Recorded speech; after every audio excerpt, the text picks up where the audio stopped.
Okay, good morning and welcome to today's meeting of the Corporate Governance Committee. As usual, this meeting is being podcast live to the public. For those not able to watch live, the webcast will be recorded and made available for viewing on the County Council website after the meeting. We've received apologies from Mr. Bill. Mr. Coxon is going to replace Mr. Champion as following his appointment as Cabinet Support Member. So we're hoping he will join us shortly. The first item that we've got is we're going to go direct to the external audit. So the first item we've got the question times. I've received no questions. Questions asked by members of the public. There are no questions. There are no urgent items. Declarations of interest in respect of items on the agenda. Does any member have declarations to make? Yep, Terry. Thank you. So we have no petitions have been received. So we're going to move on to item 8, which is the external audit for the 2023-24 statement of accounts, annual government statement and pension fund accounts. Simone Hines, Assistant Director of Corporate Resources, will introduce the item. We're also joined by Helen Lennington and Eva Mutama from Grant Thornton, the Council's external auditors. So thank you both for joining us today. Over to you, Simone. Thank you. I'm just going to introduce the report very briefly and then I'll hand over to Helen. So the report covers 3 main reports from Grant Thornton. You've got the interim annual audit letter, which includes a review of the Council's value for money arrangements. You've then got a progress report on the Council's 23-24 external audit, and then also the audit findings report for the pension fund for 23-24 as well. So the external audit of the Council's accounts is making good progress so far. We are hoping that it will be complete in January, and to date there's no significant issues to report, although I'm sure Helen will go into that in more detail. The pension fund audit is also largely complete, and the auditor expects to issue an unmodified opinion for the pension fund accounts. I think given the well-publicised national issues with financial reporting in local government and the audit backlog, I think that the County Council is in a very good position comparative to others. The annual audit letter that you have with the agenda is also very positive. It concludes that the Council has a good track record of financial management and financial resilience. There aren't any significant weaknesses that are reported to the committee, but there are 8 improvement recommendations. And again, I'm sure Helen will go through those in a little bit of detail. And at that point, I will hand over to Helen to introduce the reports in more detail, but obviously I'm happy to take any questions towards the end as well. Thank you. Thank you, Simone.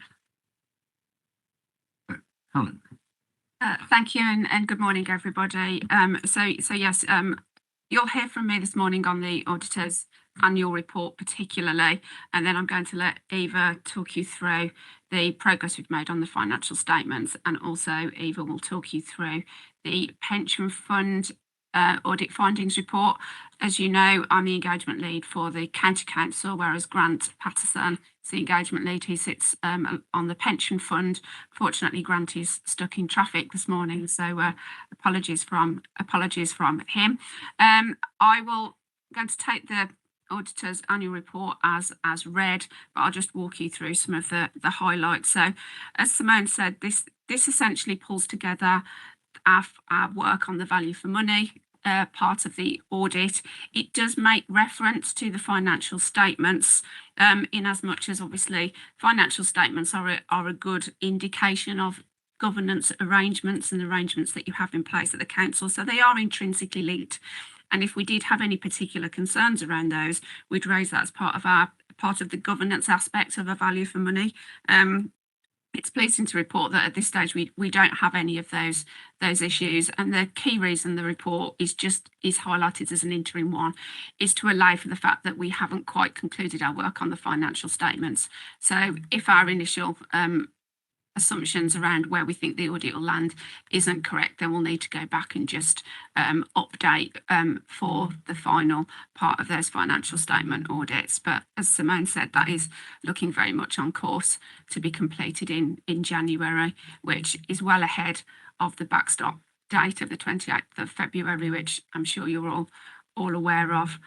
So as Simone said, this is a really good report. No significant weaknesses. And looking at the sort of trajectory, you'll see last year you were amber across the three particular areas that we look at, and again amber this year. And just to highlight, those are the three code criteria areas that the National Audit Office prescribed that we look at. So financial sustainability, governance, and improving economy efficiency and effectiveness, that we all refer to as the 3 E's. And I'm sure you're all familiar with that as a phrase. So I think probably what's quite important to put this into context is where we sit nationally as well. So we're obviously concluding a lot of work on value for money at the moment, and we are seeing a lot of significant weaknesses drop out nationally. There's quite a lot of red sitting in reports, so it's really pleasing that we can sit here and report in terms of just improvement recommendations. And you will note that the clues in the title there, these really are about things you could do to improve the arrangements that you already have in place. So in terms of financial sustainability, we did raise 3 improvement recommendations, and 2 of those and probably 3 to be really fair, they're about continuing the arrangements that you already have in place, recognising that you are in a financially challenging space, as is all of local government. You are not alone in that, but given that financially challenging place you are in, the focus needs to be on maintaining that really good governance and looking to identify savings so that you are minimising any use of reserves. So those 2 improvement recommendations really are about continuing to maintain the focus, recognising where you currently sit. The third one, and I will talk a little bit around this, was around the DSG deficit. And again, this is very, very much a national issue. And what we tried to do around this, because it's a really very finely balanced decision in terms of whether we considered it to be an improvement recommendation or whether we thought it was actually a significant weakness, because the size of the deficit is significant and the size of the deficit is predicted to grow and is predicted and potentially has a really large impact on the financial sustainability of the county going forward. That said, we felt as part of the work that the arrangements that you have in place are as good as they could be. We were recognising the work that you were doing and you're managing to sort of stabilise that position. It doesn't make it go away, but it is stabilising that. We also looked at it from the point of view of, at the moment, there is a statutory override in place to help you with that financial position. If that disappeared, then you would still have a level of reserves that would enable you to be financially stable, but it would present a real challenge. Whereas we've compared that to others who, if that statutory override did disappear, they would be in real financial difficulties. So it was a very finely balanced decision, but we have gone with an improvement recommendation. And the reason I raise that is obviously if things deteriorate in future years, then we'd need to go back and revisit that decision. In terms of governance, again, we've made 3 improvement recommendations, and those again are about improving the arrangements that you currently have in place. We've talked about some improvements in relation to internal audit planning. And again, we recognise the work that has happened in year, but there are still some further improvements that need to be made. We've made some recommendations just in terms of providing some clarity in terms of reporting and you being able to make decisions and really being clear about what those are at the outset through the use of the agendas. And we've also highlighted the work that's happened around the Freeport and just making sure those governance arrangements are fully signed. And then just in terms of the 3 E's again, we're picking up another point from last year, which again is around the contract exemptions and the extensions, and we recognise the work that's gone on there. But again, work takes a little time to embed. So again, it's about just making sure that that continues. And we've highlighted an improvement recommendation to ensure that happens.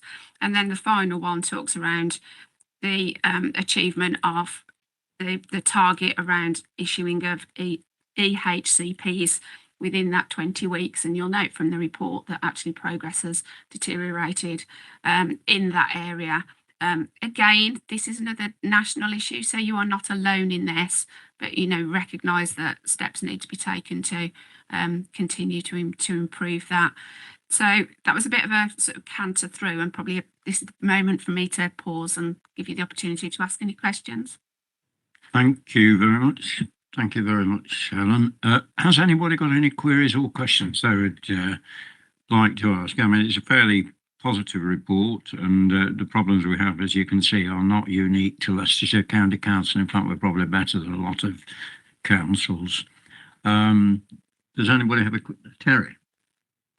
Really for a point of interest, really, obviously you must do many councils across the country. Now, we know we're the lowest funded county council. Our productivity levels are stellar in what we achieve with our money. If every other council was as productive as us, there'd be plenty of money available in local government. But the report doesn't seem to reflect that. So, if presumably you were doing Brent, who've got 1.6 billion of usable assets, you'd give them a green because they're awash with cash. But for value for money, they're appalling because they're just wasting millions because they can, as opposed to being as productive and cost effective as us. So how does a company how do the auditor companies actually reflect that in these reports? So to me, if I was doing Brent, for instance, I'd look at Leicestershire and think, well, they're really good. If Brent was that efficient, they'd be able to give several billion back to central government for the rest of the country. But we just seem to get reflected as Leicestershire County Council, not as Leicestershire County Council within the context of what we've achieved with very little. Yeah, and I can understand that that point of view. I think probably what's key to these reports is, as auditors, we are making a commentary on what are your arrangements to secure value for money. So we're not coming outright and giving an opinion on this is great value for money. What we are talking about is do we think you have the appropriate arrangements in place to achieve that? And what this report is doing is saying, yeah, in all intents and purposes, we think you have those arrangements. There are things you could do better. If you think about some of those other councils that you're referencing to, the end point. How do they get to that endpoint? What are their arrangements like? That we will comment specifically on their arrangements. The other point where those sort of national comparisons tend to come out in the sort of other statutory reporting that we have. Our other powers around statutory recommendations, our other powers around public interest reports, which I'm sure you're all aware of, are continuing to grow. The numbers that we are issuing around those, particularly around the financial sustainability points, and more increasingly the points around governance. So I think that's where that sort of comparison point comes in. We, as part of this work, we do consider where you sit with nearest neighbours, and we do some of that data analysis. And I think if we felt you presented any risks, again, we would highlight those, but we haven't in this instance. Okay, thank you, Helen. Has anybody else got any questions? Bill? Just a comment, really, Chair. On page 21, item 5, you comment on SEN transport and other things. Yeah, we know we've got a problem. Most councils have a problem. But rather than say, what suggestions have you got to get out of it? How do you compare other councils? What do they do to get out of this situation with SEN transport? It's all right saying, we have a problem. We know we've got a problem. But you do the accounts with lots of different authorities. How have they got out of the problem compared with the management response down here? Yeah. Helen, are you happy to answer that, or do you want me to have a go? Page 21. So what is, I think what Bill is talking. Bill, is it our page 21? I think it is. Yeah. Let's have a look. Recommendation 3. Yeah, to reduce the annual deficit on high needs block of school grants and promote the council reserves and protect the council reserve. The council should work to continue to identify to reduce increasing demand at SEND, as well as reduce the cost of SEND provision. I mean, to a certain extent, you did highlight that. And a lot of that is off balance sheet effectively, isn't it? It's the sort of filling up. So we've got the money that is being used for that is being allowed by the government to be taken off balance sheet and almost put outside the council resources. As you know, Bill, I know, but it is a very valid point. Is there anybody who's got any tricks that we're not doing that we could be? And I would expect our officers to be very, very alert to that sort of thing. And I think they are, to be fair. I can't imagine that Declan and Simone would be sitting there not examining any possible solutions, or indeed the children's services doing that. But is there, you know, just to answer the point, is there anybody doing anything that we aren't doing which would improve the situation? Not that I'm aware, but I don't. Not that I'm aware, Bill. But we can ask the question and get you an answer. All right. So if we could take Simone. Just to add to that, Chelsea, we do have the Transforming SEND programme. We are part of the government delivering better value for SEND. So we do have that insight really as well in terms of being part of that national programme, and that does allow us to have some comparisons. And of course, we have got some other external support that are helping us through this as well. So we have got kind of external support that does give us that sort of wider view of the problems. But I think given the number of authorities that have an issue with SEND and a DSG deficit, I think there is that evidence there that we are not alone in this. And actually our level of deficit, whilst it is a significant concern, we're not actually in the safety valve programme, which is where we would be if we had an even bigger deficit. And there are authorities obviously in that position as well. So, Bill, although the situation is good, I know this is no excuse. It is a problem. I think it's a national problem, and it's one that has got to be resolved. And eventually, if they don't resolve it, it will bankrupt no end of councils. All right. So it's not. I think they're making every effort, and as Simone's just said, we're not in the safety valve programme, but I don't think there's any reason for complacency at all. Right. So, Eva, over to you. Thank you. I'll consider the audit progress report as read, and I'll just give an update of where we are currently. Regards IT audit, we have not yet completed due to the delays that we experienced in obtaining access to the information system, because Nottingham City Council and Leicester share the same server. We had challenges in obtaining information to that, but we are hopeful that the report will be issued by the time we report in January. Regards the financial statements audit, the areas that are journal entry testing is on way and under review. We've received all the information that we needed regarding the sample that we have selected. Revaluation of land and buildings, it's still ongoing, and we hope to be done by the time we report. There are no significant issues to date. A few of the areas that we reported, namely creditors, expenses, all the information has been received, and at this stage, the work is under review, and there are no issues to report. Regards investments, we're still awaiting a few confirmations, and once received, I believe we will be able to complete our testing. So I think in a nutshell, our progress is great on the financial statements audit, and we hope to be done by January 2025. Thank you very much, Eva. That's quite a positive response. Has anybody got any questions or queries they'd like to raise on that? No? You've left them speechless, Eva, which is always a good place to leave them. So we are asked to note the external auditor's report, to consider the issues raised.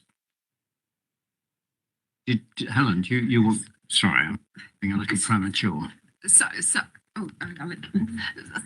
there's three reports. So that's the financial statements for the county council. We got to pension. If you yes, hold fire until we we just did the pension fund as well. Okay. and you'll notice that Grant as if by magic has appeared into I did notice it. the pension fund as well. So okay. Yeah.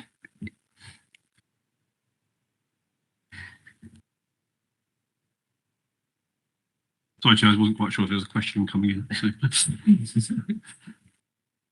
Sorry, apologies for being late. The 5.2 was closed and my sat-nav struggled, let's put it that way. So I'm here to present the pension fund audit findings report to you today in sense of we've completed our work on the pension fund audit. We are in a position where we could issue an audit opinion, but I can't issue my audit opinion until the work on the county council audit is complete. So we will be issuing that opinion, as Eva has alluded to, in January, at the same time as the Administration Authority audit concludes. I'm just getting to the paper now. In terms of headline messages to yourselves as Jobs Governance, as we're proposing an unqualified audit opinion on the pension fund financial statements. I'm looking at page 860 report. There are two unadjusted misstatements that we are reporting that management, having had discussion with them, are determining not to amend for on the basis of they're not material. The first one is in respect of, and I think we had this last year as well, just timing differences. You have to close your accounts down by the 31st of May. And you don't always have the information that as auditors we get in hindsight in terms of investment manager confirmations. So we've gone through that process, and having gone through that process, assets are understated by just over £4 million. So in comparison to the funds of the assets of the fund, a very small amount.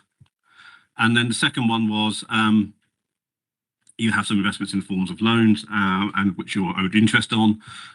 We noted that you'd miscalculated the interest due at the end of the year. Rather than doing it as at the end of March for 24, you'd actually done it for interest due over the whole term of the loan, and therefore there's an adjustment that would have been needed for that. But again, that's not being proposed. The net impact, they net off, it's only just over £200,000. So management are proposing not to amend for those, and we will need the Charter of Governance yourselves to just confirm that you're in agreement with that decision. I say the only work really left. I'm not necessarily going to go through the report itself. If you want me to, I can go through all the work we've done on significant risks around assets in relation to that. So we're now starting to go through the final process of getting the final set of accounts, doing the final checks, and then getting the letter of representation agreed at the time of signing, effectively.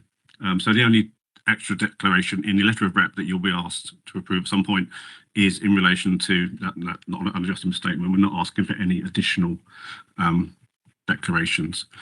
In terms of recommendations coming out of the audit that we identified at other areas, when we were going through some of the areas around journals and looking at the way that you account for cash and suspense accounts, when we were looking at that, we were saying that some of the expenses, we didn't notice on some of the management expenses that you weren't on top of the accruals in terms of those expenses coming through from someone. And this year, quite rightly, under accounting standards, you actually posted a number of expenses in the year that weren't directly related to 23-24 because you had identified them. They should have been posted over in suspense accounts. So for 22-23, 21-22. So we're just sort of saying that you just probably just need, or the management team and just need to be more on top of those expenses and posting those. And also in relation to the monthly information you get from Colliers is getting more on top of the information that you do get back from them around that. So we discuss it with management. We don't see it as a high risk recommendation. In terms of looking at valuation of assets, I think this was reported last year as well, that some of the investment managers don't always provide us with audited financial statements in time for the audit, and Colliers is one of those. Or a type 2 report, and the Cell and partners didn't provide us with audited financial statements. The value of those funds is just over 400 million. We do undertake alternative audit procedures, such as indexation, to assess the reasonableness of that. So we're comfortable we've got a relevant, appropriate assurance. And I think the recommendation we're making is liaising with fund managers to see if you can get that information more promptly. Just makes the audit go a bit more smoothly. And at that, I will probably. There are other, in the Appendix D and Appendix D, the other adjustments for classifications, but I won't go through those in detail. So I'm happy to stop there and answer any questions. Thanks very much for your report. Has anybody got any queries or questions? I mean, the report clearly outlines all the issues and the sort of net liability of 200,000 is sort of understated, but in terms of the assets of the pension fund, it is really insignificant. I don't want to discount it, but it really is not material. I think we've got something like 480 billion on the asset management in the LGPS. So if there are no other questions, thank you very much for your presentation. Helen, have you got anything else you'd like to add or not? No? Eva, you're all finished. So I just say the letter of rep is in this pack. So yeah. So that's for your approval, but we won't be signing it yet because I need it signed close to the opinion as possible. Okay. All right. So we asked to note the external auditor's annual report, to consider the issues raised, which are in the report, and to approve the pension fund letter of representation in due course. So I'm happy to move approval of the pension fund letter of representation. Do I have a seconder? Happy to second, Chair. Thank you. All those in favour? Right, that's unanimous. Thank you very much. And thank you for coming this morning. Thank you both. We'll move back now to the terms of reference, which is on page 3 to 8 of the reports. We've got Fiona McMillan, Head of Law, will introduce this item. Fiona is joining us online, so welcome, Fiona, and over to you. Thank you, Chairman. Good morning, members. I'm presenting this report today on behalf of Lauren Haslam, who unfortunately can't be with you today. The main change for you to be aware of today is that these detailed terms of reference are, for the first time, coming to this committee for consideration and approval, rather than be captured within the Constitution for consideration and by full council. Full Council earlier this week agreed a shorter, high-level set of terms of reference for inclusion in the Constitution, so that the detailed terms of reference are just considered directly by this committee, and the same applies to Pensions Committee, as this was felt this was the best place to do this. When officers were reviewing the current terms of reference, it was considered they were overly long, detailed and inflexible, so part of the process was considering best practice examples from other local authorities, which were considered to be clearer and more succinct. The other changes include grouping together the terms of reference into 5 different areas of responsibility, which fall within this committee's remit. These are governance and risk, financial management and accounts, external audit, internal audit, and standards, conduct and complaints. The key areas of work and reports presented to the committee have not changed at all, and the committee's overall areas of delegated responsibility remain unchanged, except in just one area, which relates to the approval of the accounts.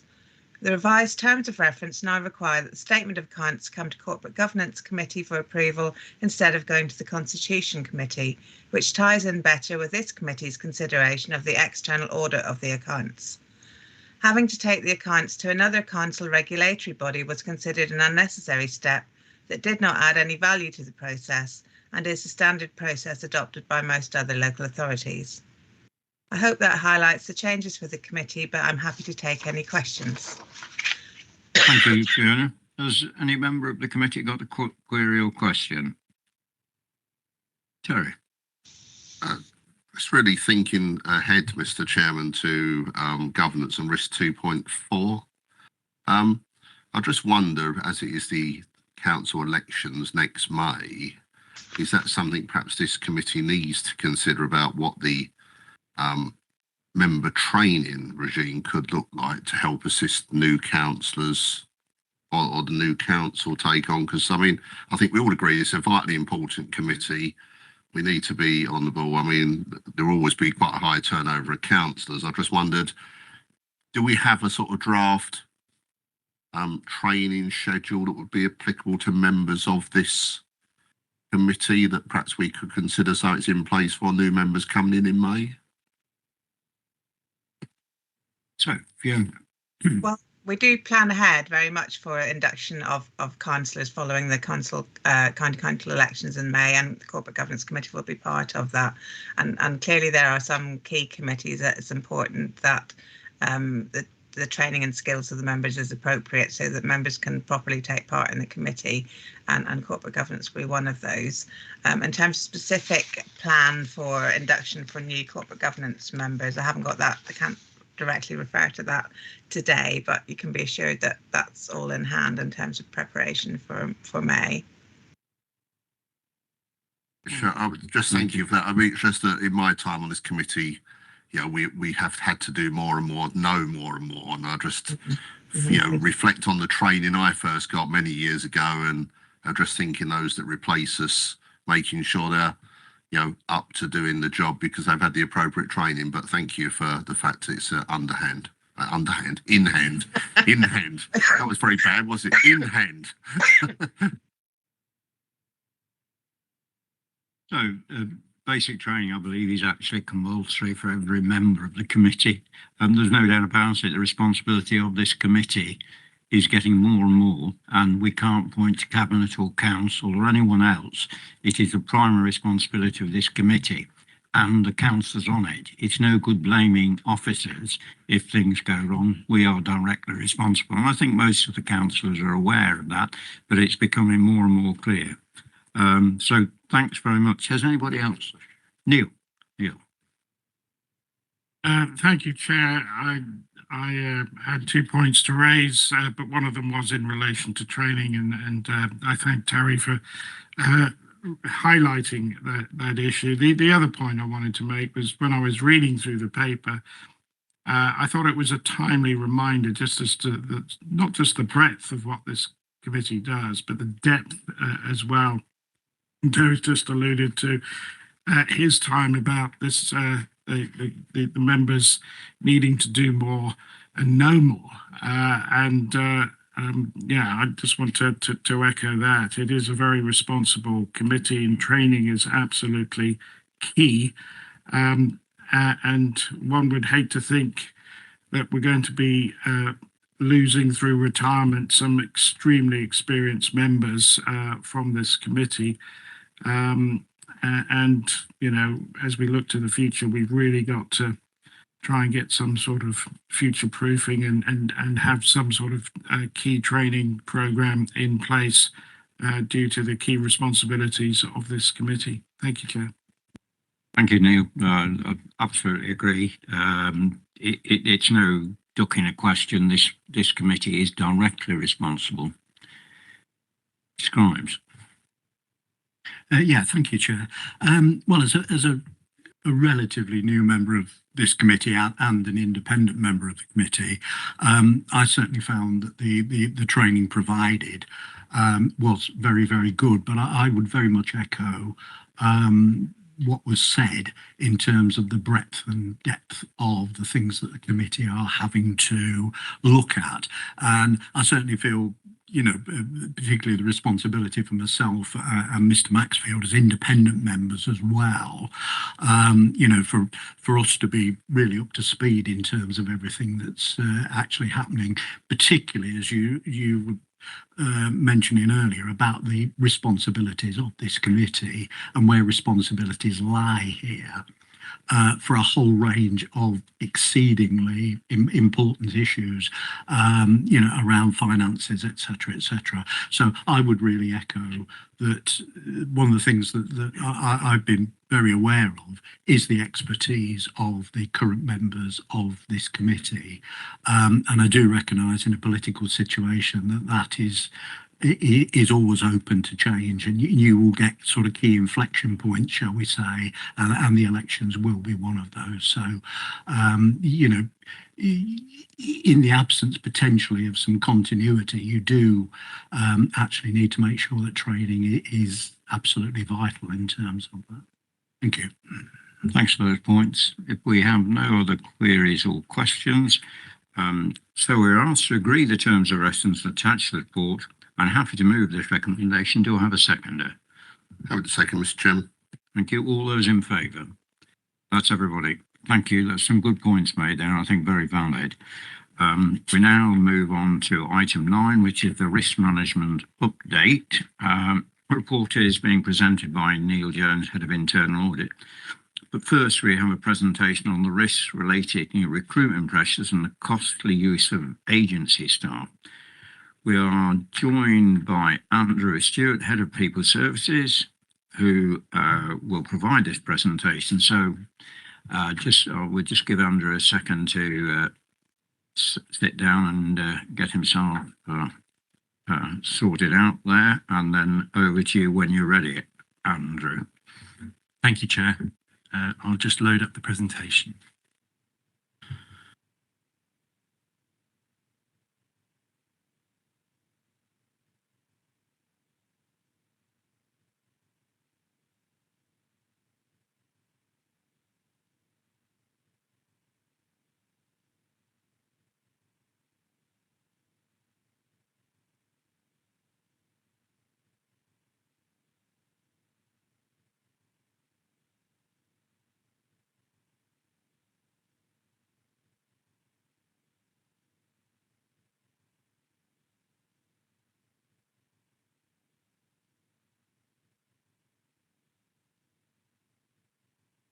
The joys of technical hybrid meetings. Apologies about this.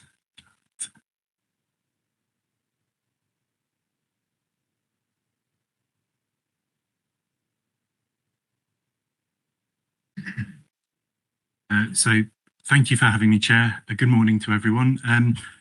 What I'm here to do is to present on the risks related to recruitment and retention. So what I'm here to do is to articulate the risk to you because there's lots of complexities and issues with that.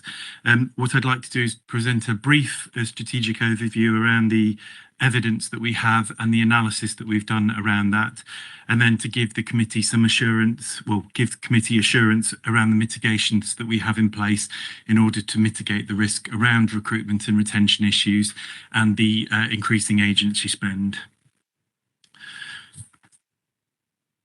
So in considering the risk, this is more about having the right workforce in the right place at the right time to deliver our statutory and non-statutory duties. Considering skills shortages, an ageing workforce, competition within other markets, other organisations and agencies, right to work restrictions, and a changing work expectations around flexible working, and our budget.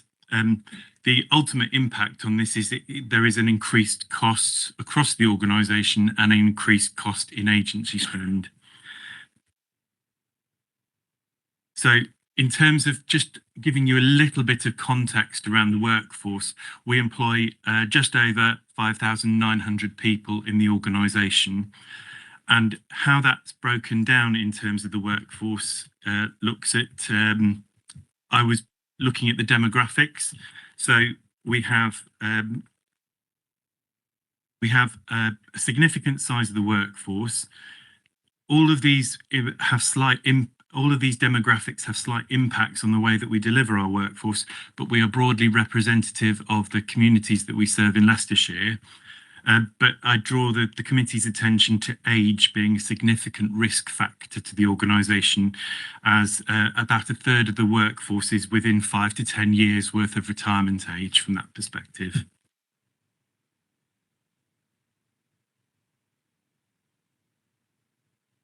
So in terms of workforce spend, we have seen incremental increases over the last 3 years in terms of the overall cost of workforce.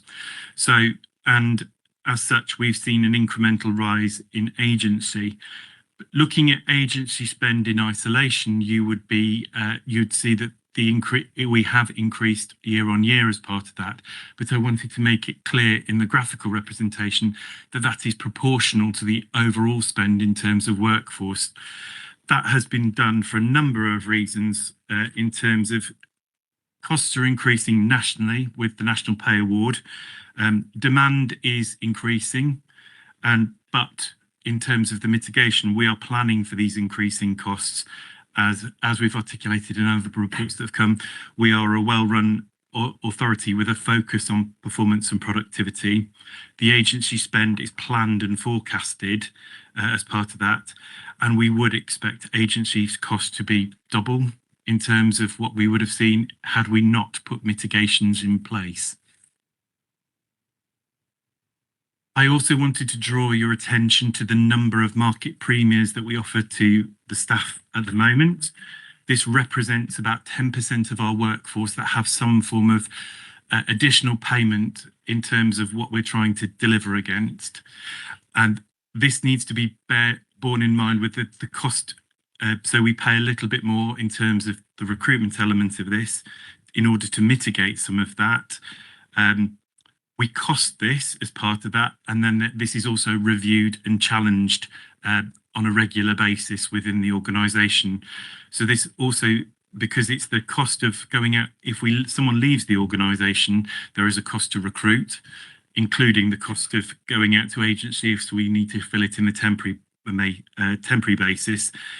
And there are national issues with certain occupational roles. So if you look in specific areas like children's and families and adults and communities, that relates primarily to social workers in terms of shortage occupations.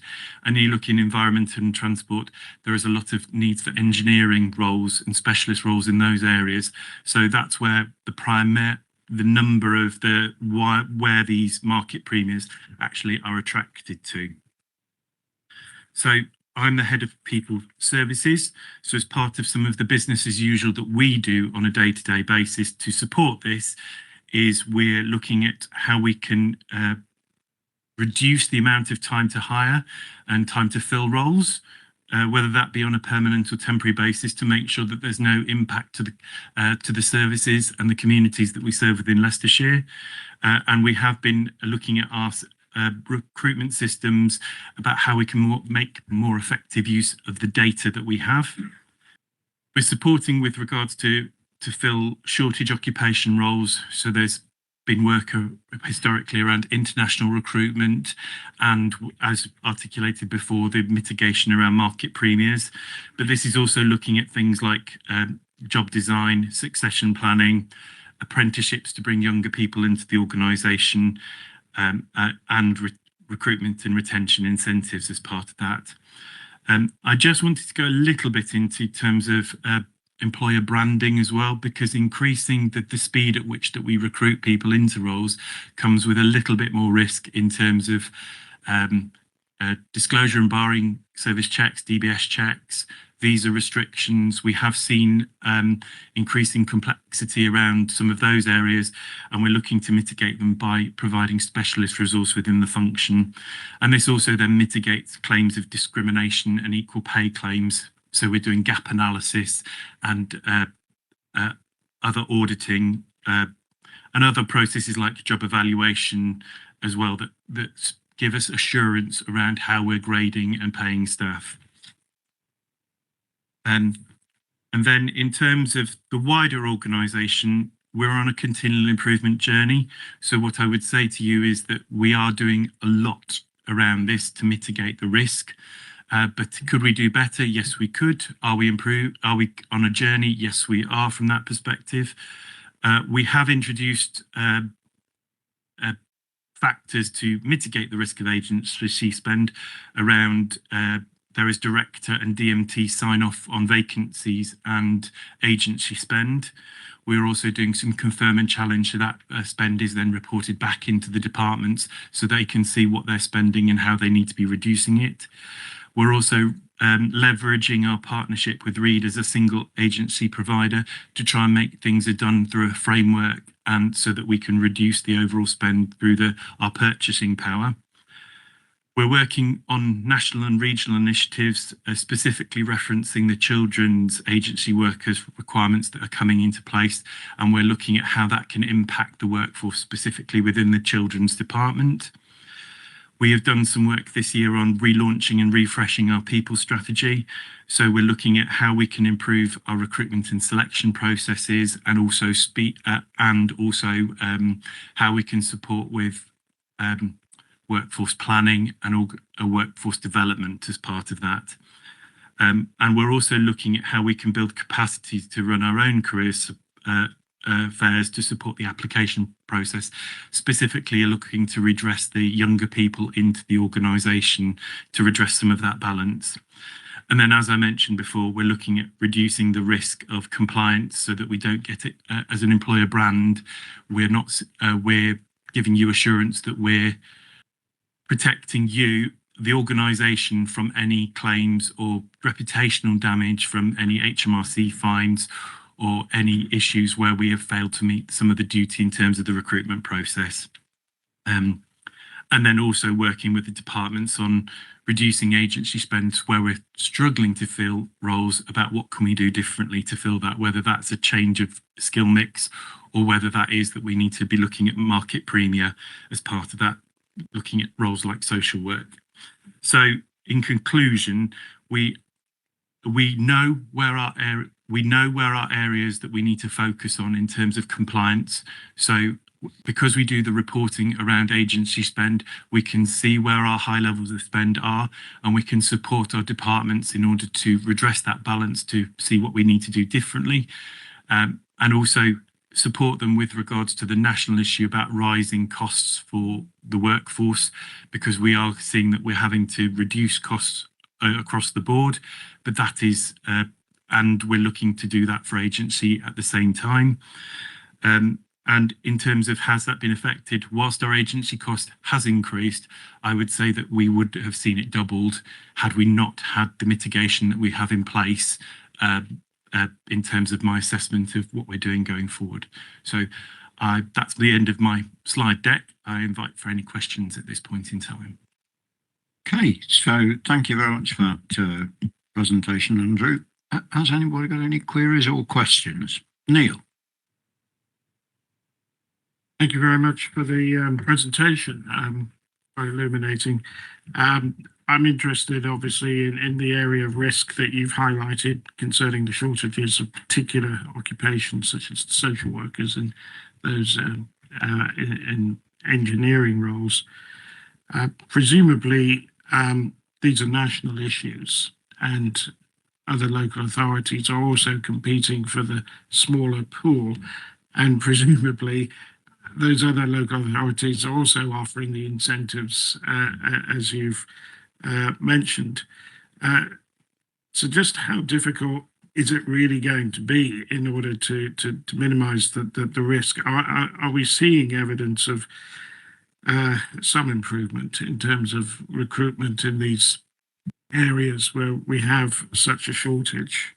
And I appreciate that you've just said that, you know, the agency costs could have doubled without the mitigation.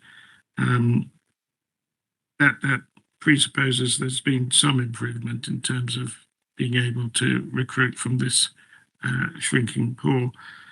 My other point was just in relation to the comment you made about international recruitment. And I did wonder whether there must be some sort of discussions going on with the Home Office about the shortages and visa applications for those that might be able to fill the roles. Are you able to elaborate on that as well? Thank you very much. All right. Thanks, Andrew. Yeah. In answer to your first question, shortage of occupation roles, yes, it is a national issue. Social work specifically in a children's area does seem to be a piece of work, but there is national work on that with a new framework coming into place that places restrictions on it, what we can use in terms of agency. And we're hoping to leverage that to convert people from agency to substantive work, because there's a requirement that they need to have 3 years of substantive employment within a local authority. So we're hopeful that that will convert some of that piece of work there. I think that in terms of some of the specialist roles in engineering, they're very unique to their own individual field. So whilst I say engineering, it's the specialisms within engineering that are the issue, and we're working with those specific departments to see what we can do. As an authority, we're trying to place ourselves in terms of middle of the pack. We're not looking to pay more than any other local authority, but what we're trying to do is leverage the pension fund and the other benefits that we offer, and also our brand as Leicestershire County Council being one of the lowest paid authorities but one of the highest performing, and actually the culture of the organisation to come and work here, and that's what we're trying to leverage in terms of our recruitment.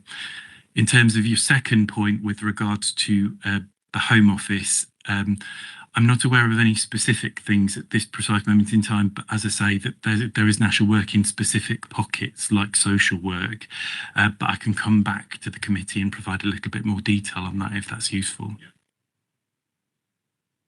Thank you, Andrew. I think the point you made about the additional benefits of working with the council is probably a little bit hidden there, but good point. Thank you. Oh, sorry, Mr. Grimes. Yeah, thank you, Andrew. Like Councillor Bannister, that was very, very illuminating in respect of that. I just want to pick up on some of the issues around education, which is the sort of business I work in. A couple of things, really.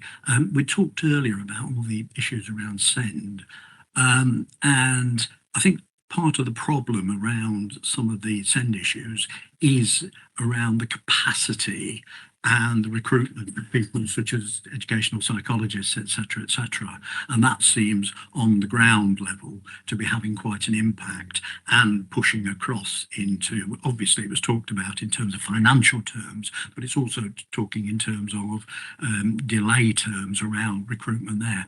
And the second point around education is in terms of, you were talking about professionals, but my understanding is that the Bursar service is under incredible pressure at the moment. And just to pick up an anecdote in terms of that, one of the schools that I work with, they use the Bursar service from the local authority.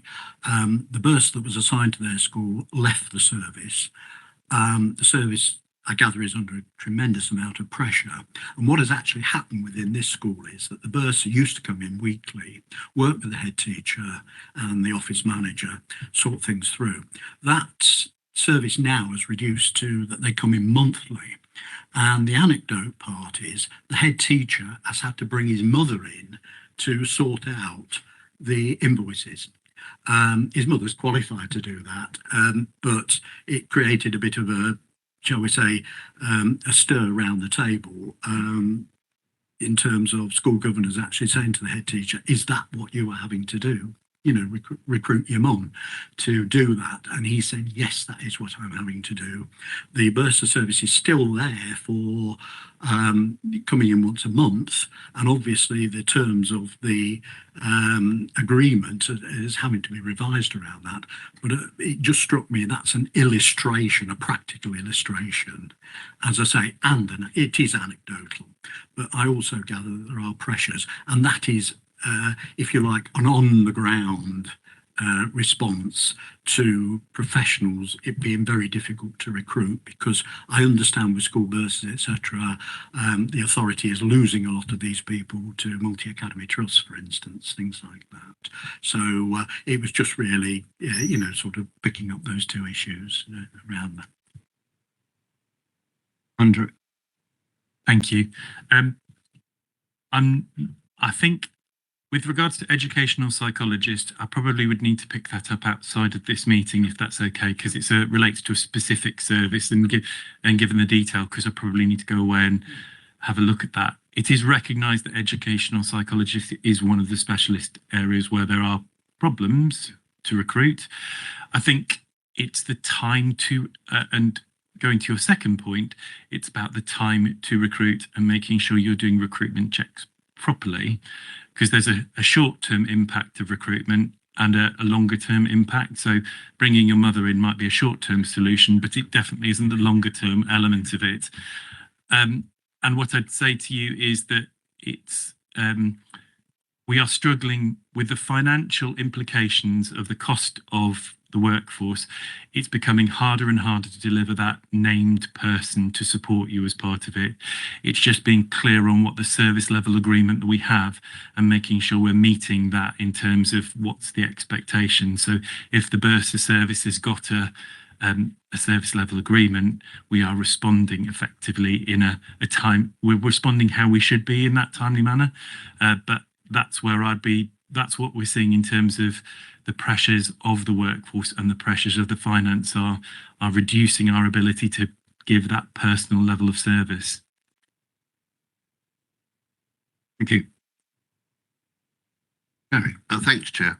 Thanks, Andrew. I'm more interested about what we're doing to grow our own effectively. I mean, there was nothing on the slides up there about apprenticeships and that sort of thing. So of the people we've taken on in, say, the last year or 2 years, how many of them were graduates versus non-graduates? Did the jobs we brought graduates in for require graduates to do them? And if so, why? And how many apprenticeships have we run in the last 1 or 2 years?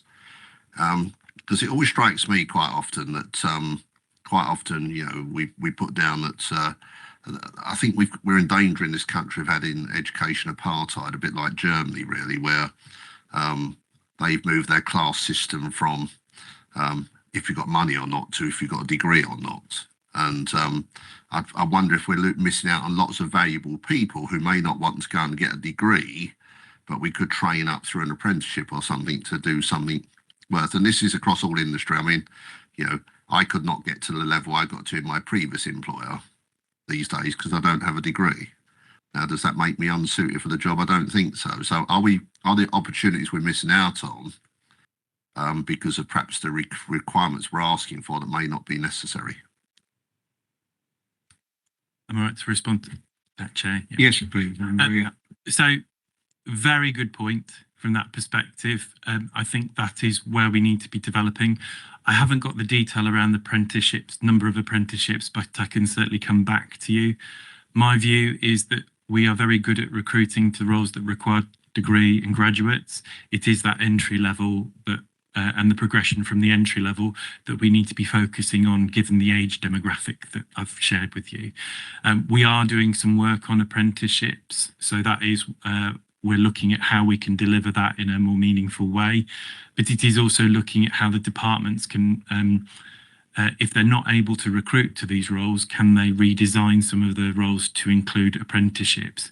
Because what you tend to find is that they'll do an excellent piece on work and recruitment in apprenticeships. They'll get to a certain point and they won't have a need anymore. And then it's a 5-year cycle about how do you move that through and bring people through the system so you're succession planning correctly. And that's some of the work that we want to be doing with departments as well going forward. Yeah, thank you for that, Andrew. The reason I asked that question is I've visited a couple of engineering companies recently. You mentioned engineering, where they've had to go the route of growing their own. They're doing the day release, they're getting them through it, and it's been massively successful. And their retention of those people they've trained has been phenomenal. And those people now recommending other family members or contacts they know to join that firm because of how well they're looked after. And they found that far more successful than going out for a graduate engineer, for instance, who then comes for a year and then leaves. Yeah, and I would say that our environment and transport are a good example of how they've done that well, and our public health department are a good example of how they've done that well. It's just about how can we roll that out to other departments or learn lessons from what they've delivered. Okay, so you were saying that sort of a third of our workforce is within 10 years of retirement, which is obviously a real risk. without going into great detail, do you see artificial intelligence being able to be utilised to reduce the requirement for employees in future? That's a really good question. I think that it's the knowledge and the specialism that we're seeing at that level, which I don't necessarily think could be replaced by artificial intelligence at this point in time. At the moment, what we're seeing is it's about reducing the admin burden, is what we're seeing that AI is giving to us at this point in time. But that reduces the ability. How do we bring people in? When I started, I was an administrator, and that's how I learned. And if we're reducing that ability because it's all done through AI now, it's how do you bring those people in so that it has that impact? What's a meaningful role so that they can learn on the job in that way? Yeah, I absolutely agree, because you're only going to train people up by doing that. When we talked about the apprenticeship scheme, it's actually, you do learn a lot by seeing other people working and what they're doing. Just to sort of re-emphasise Mr. Grimes's case, I was thinking about the bursar service, and there is, I've heard stories about the bursars being under great pressure, and I know what you said about the service level agreements, but it's detrimental to recruiting people. I think it's almost on a hiding to nothing. They have no real chance of achieving what they personally would like to achieve, and I think that's causing problems, but that's by the way. So, have we got any other queries or questions? No? So, thank you very much, Andrew, for that presentation. We'll now move back to the main report. So, thanks very much, Neil. If you just turn your microphone off, that would be great. Thank you. Thanks. So, Neil, over to you. Thanks, Chair, and being part of that age grade bracket of retirement, I'll try not to be too robotic in this presentation now. This is the main report on risk management update, and it is a fairly routine report as regards updating on risks. However, we do have a couple of emerging risks within there, which I'll touch upon one of them. We also have a section on the cyber assessment framework for local government, and we do have a colleague called Matthew Reynolds from IT in the audience should any questions be wished to be asked on that. And then we have some of our counter fraud updates. So just touching on paragraph 6, really, members will get opportunity to ask on the main updates to the report, but paragraph 6 explains there have been slight movements in this cycle. We've had one risk removed from adults, and that's going to be managed at the department. We've had a risk added in terms of the operator's license from the Environment and Transportation section, just for anybody who's not fully aware of that. So the operator's license, that risk is referring to where we operate what we call public service vehicles, and it's predominantly where those vehicles are adapted to carry passengers. So it's our transportation of people with special needs and vulnerable adults. So that's predominantly where that risk relates. Still in the main report, just coming on to that section, I say on government policy changes, in terms of emerging risks. So the government policy changes were put forward by the Director of Adults and Communities in terms of what might be around in the next 12 to 18 months. The next emerging risk on winter pressure, I think we've been here before. That's been put forward by the Director of Public Health, is obviously more immediate in terms of our relationship and with our colleagues at Health. Paragraph 11 starts an introduction to the government cyber assessment framework, which was launched by the Ministry of Housing, Communities and Local Government in October, early October. There's some detailed information here in the report. As I've said, if members do have any questions, Matt's in the audience at the back there. And the final part of the main report starts at, paragraph 19. So this is our updates to corporate, so where we've done work on counter fraud, and a substantial amount has been done again this cycle, including an update to our fraud risk assessment, which is found in Appendix B. So that's a cover report. I know generally members have questions on the appendix, and also if they've got any questions on the CAF. Gladly take any question. Okay. Mr. Grimes.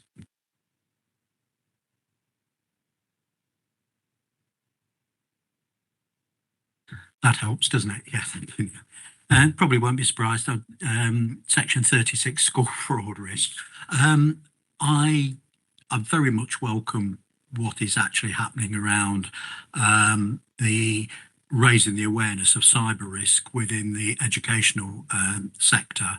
I was recently involved with a multi-academy trust that actually had a cyber attack, and the actual chaos that this caused across the organisation, the impact it had on staff, pupils, etc., was immense. It must be said that the response from all of the relevant agencies was first class, from the trust, insurance company, etc. The local authority was involved, obviously, as well with this, despite the fact it was an academy. But as I say, in terms of really welcoming this, because this happened, as I say, within a fairly large multi-academy trust where they had a considerable amount of central resource to deal with this, and nevertheless, their IT people were having literally working 24 hours a day to deal with this. The impact on a small maintained school, which may, have 60 or 70 pupils and an accordingly small number of staff who would be relying on, we talked before about, say, the local authority support, buying into bursar services and things like that. The impact of that would be absolutely catastrophic. So raising the awareness is something that, the educational sector themselves are actually doing, and I've been talking to a number of schools around that, making sure that's on their agenda. But it's very much just actually sort of welcoming the work that's done around that, because it's absolutely vital. And I think until something like that happens, people could be a little bit, they've got the controls in place, but they can be quite blasé about it. But seeing the impacts of it, can be absolutely devastating. So that's good. Neil. Yeah, I don't want to just very briefly respond on that, because potentially there are some members who are maintained school governors in the room.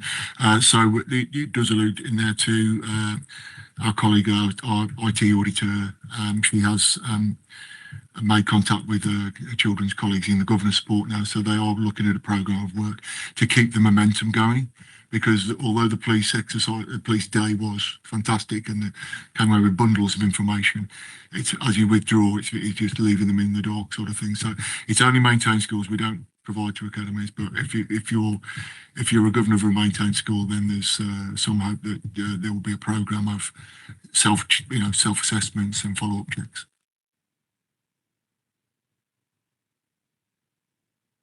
Thank you. Bill. And yes, page 136, Appendix A.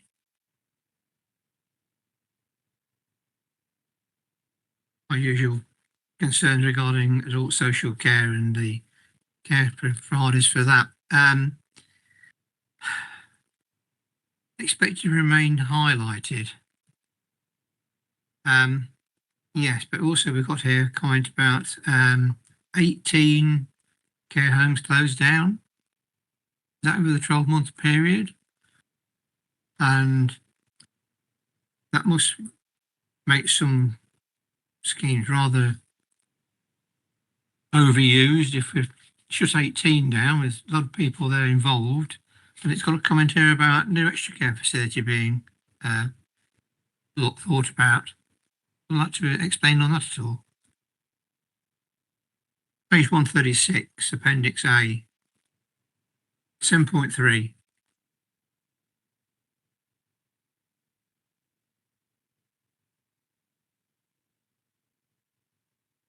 I think your comments are absolutely right. I mean, it is a volatile market out there. that is, and similar to what was, it's affecting every council really in terms of providers that are not quite making it over the line and, shutting up shop and things like that. So it is a difficult call for the director. I guess really in terms of the level of detail that's not in here that you're asking, if you needed any more, I'd have to, go back and provide them. I don't think there's anything else I can add to your questions here. I just think that with the increase in national insurance for employers, that's not going to help matters, is it? To retain these care homes and the staff required. So it'd be added cost to the county council. I assume they'll be making up this difference between what at the moment and what's going to come to the future. Yeah, Simone. So each year the council has to assess how it sets its fees to providers for adult social care, and it does take into account increases in the national living wage, and will also consider the increase in national insurance this year as well when setting that fee uplift. So in that way, that kind of risk and that knock-on impact to providers will be included in that assessment. What we also do through that piece of work is look at how the council's fees compare comparatively to other areas, see how our rates compare, and also look at the overall sufficiency of the market. And I think although we may have had providers exit the market, there are also new providers coming in as well. So we do have to look at that kind of in the round and what that overall sufficiency is. But in terms of the specific impact of NI, we will need to incorporate that when we're considering how we set the fee uplift for providers for next year. Well, so I assume there will be quite a hefty increase to the county council to cover this cost then. Yeah, I think there is, and to a certain extent, I'm right, is going to be offset by additional grant from the government, but no. Yeah, so we have we will be building in provision in the MTFS for some of those additional costs, both on the council's direct staff and potentially how we may need to pass some funding through to providers. We expect the council's direct costs from that NI increase to be covered. There won't be any specific additional grant to cover the cost for social care providers. There is some additional social care grant in the settlement, but given some of the changes to allocations, we actually think we'll get less than we would have done in previous years. So we don't expect the increase in social care grant to fully cover the increase in the cost this time. Thank you, Simone. Terry. Just before I make the point, raise the question, I think I'll put Bill's mind at rest. I mean, this is something with my other hat on as chair of adults communities that we're fully aware of. John Wilson, as director, is clearly looking into it as a major part of his budgeting process about what those additional costs might be from the private sector that we utilise, and will be fully taken into consideration in the budget. So it's already on the radar. It's already being looked at, but I think you are right. And it comes on to the point I was going to make really, which was the paragraph of 8, page 123, about the increases in employer national insurance contribution under A. I think it might be worth reflecting in there as well, and the knock-on impact of unfunded national insurance increases by government.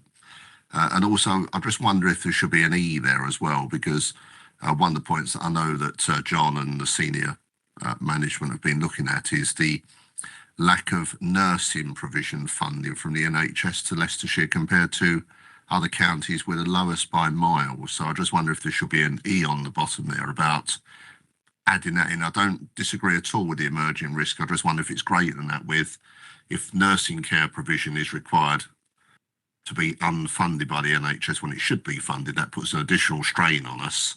That is generally supplied by external providers and will have a knock-on effect as well. So I just wonder if an E should go in there to cover that lack of funding of nursing provision from the NHS. Neil. I'm not sure whether, take Joe's view on this, I'm not sure we can change the report, can we? But could you reflect that in the minutes?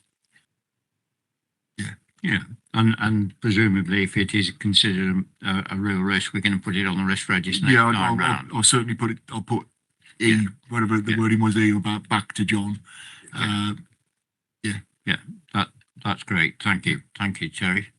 Has anyone else got any queries? Neil? Thank you, Chair. Neil, can I just refer to CR risk number 7.1? It's page 135 in our agenda pack. It's regarding the sickness absence not having to be effectively managed. And although there's been a campaign to try and mitigate the rise and the peaks in absence, it still indicates that the target of 7.5 days being challenging in terms of days lost per full-time employer. And it's highlighting in the update about mental health absence. And I presume that there's a lot of drilling down about the causes of that and whether the way in which people work is contributing to that. Is it better on a mental health aspect for people to be working within the team in the building rather than alone at home? The effects of COVID, how that is affecting that as well. And really what I'm trying to get at is it looks like the target of 7.5 days is referred to as being challenging. That the peak has only come down marginally. It's not come down significantly, and it looks like the risk is that our target's not going to be met. And that sort of dovetails a little bit in terms of the retention presentation that we had just a moment ago from Andrew. Are you seeing any further signs of improvement, or is it just going to rest here at the sort of 8.5 and 9 FTE level? Neil?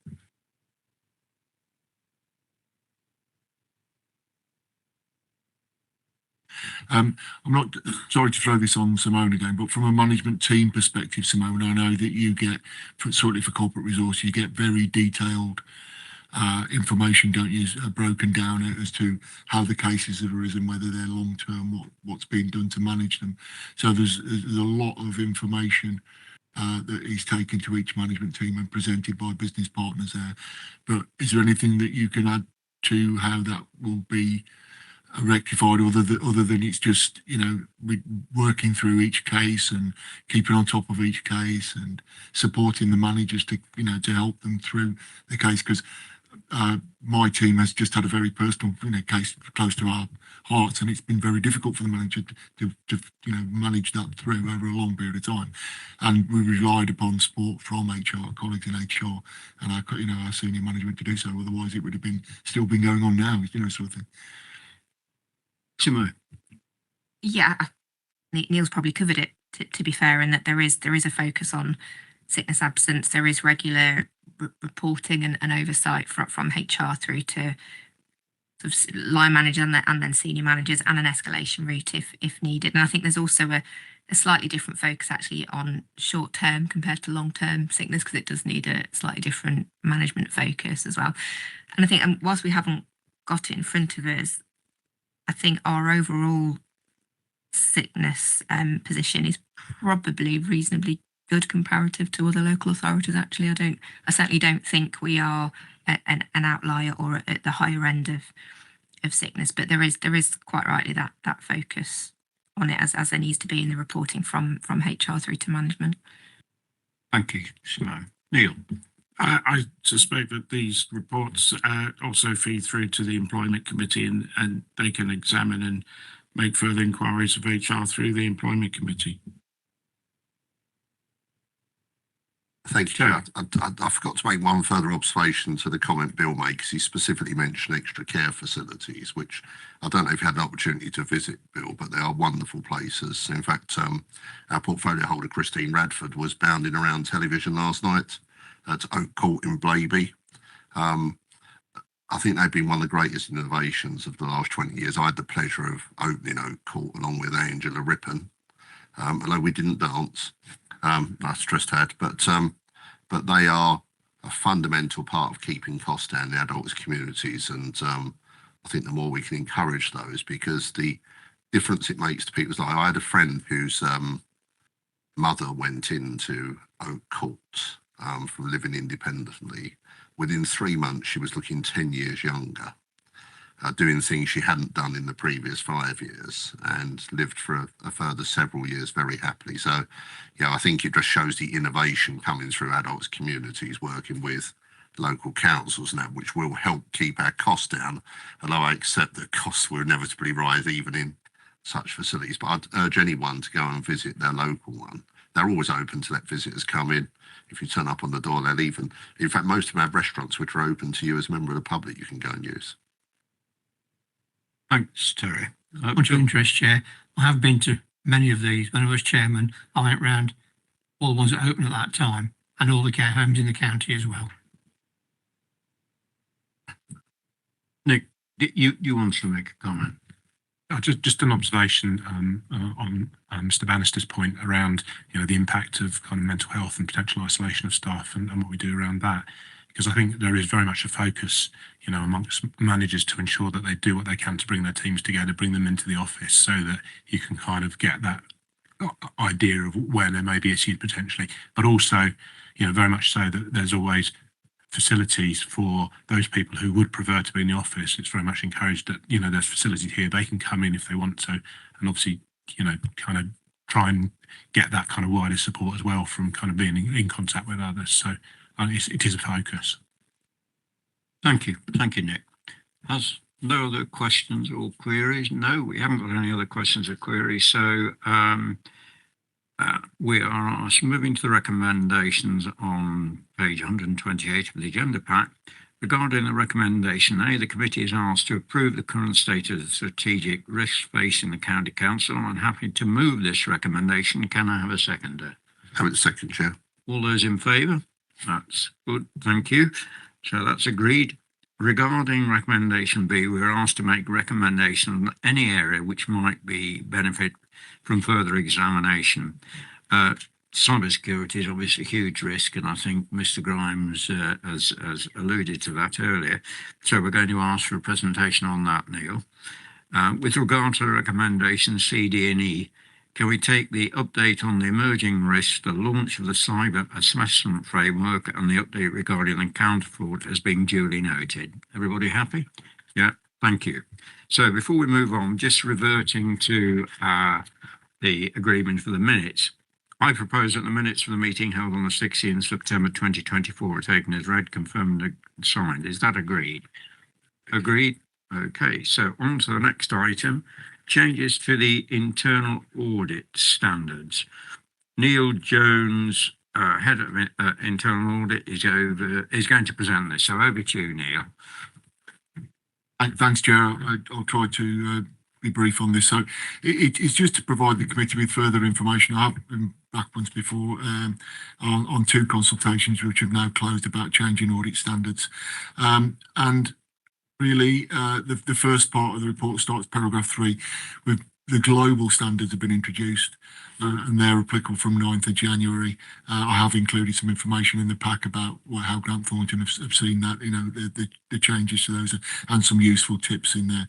I think for many years now, I've been reporting to this committee that my team conforms to the public sector internal audit standards, and they were based around the global standards and sort of tweaked along the way. What's with the latest revision to global standards, I think what SIPRA and other bodies have thought is it's pointless doing another sort of tweak. Let's just adopt what everything is there, but we'll have a sort of bridging document between the two to say where there are things that we need to still account for in the public sector.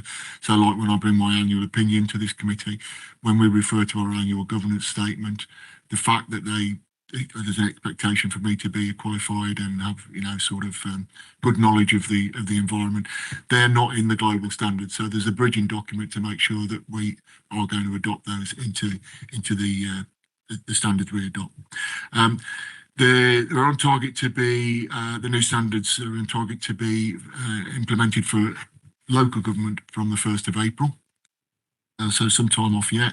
And we have a period of time now where we are looking at what we need to do in terms of gap analysis and changes to all of our processes and that to get that ready. The bridging note or the application note I managed, Mesh just talked about, was it's all closed on the consultation.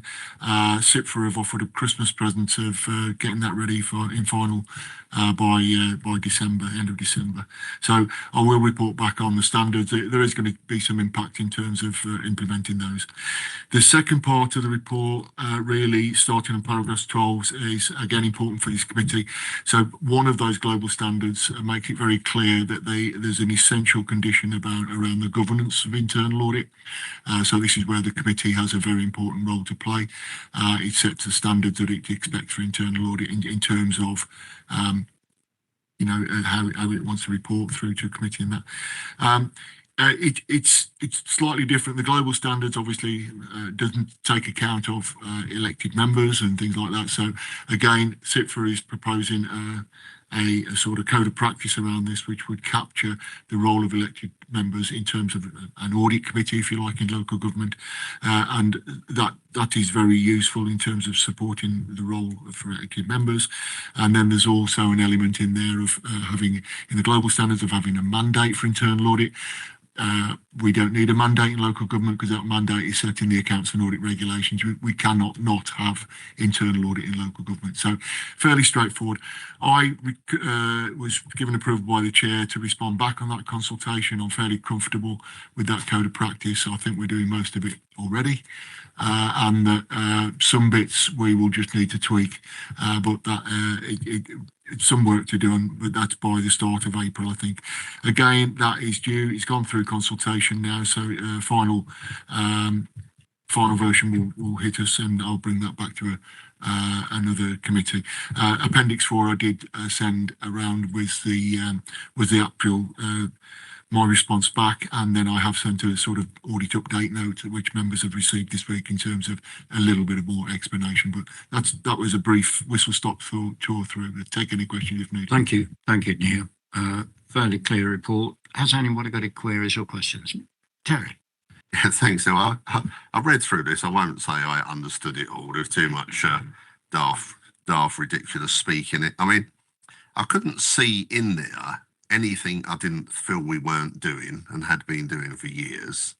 It just struck me as an excuse to set up yet another quango by government for completely unnecessary, pointless. I mean, these seem about as unnecessary as CIPFA need to be. I mean, at the LGA this year, I did my plea to get rid of CIPFA, but it was fell on deaf ears from the head of CIPFA. Because it would allow us to have proper accounts that the public could understand. We could then have proper accounting periods rather than ridiculous problems we got at the moment. But as a layman reading this, are there any difference to us? And will it cause you more onerous reporting than you're having to do now? Or is it dressed about the same as you're doing now? The devil's in the detail, to be fair. There are some new standards to implement. I've not looked at the level of detail on that, but yeah, there will be some impact in terms of that, especially, and we've got another paper coming on later on which will explain, but there will be some impact in terms of this gap analysis to where we have been for 10 years into what we're going over into the next environment. So there'll be some impact, but I'm imagining a fairly smooth passage once we get things running. Thank you. Neil. Thanks, Chair, and thanks, Neil. You referenced that you've had some discussions with the chairman in relation to the consultation and so on. I just want your reassurance that you're more than happy with whatever support that we as a committee can give you during the transition you're receiving, as I'm sure you will be able to confirm. I'm an internal auditor. I'm never happy. So,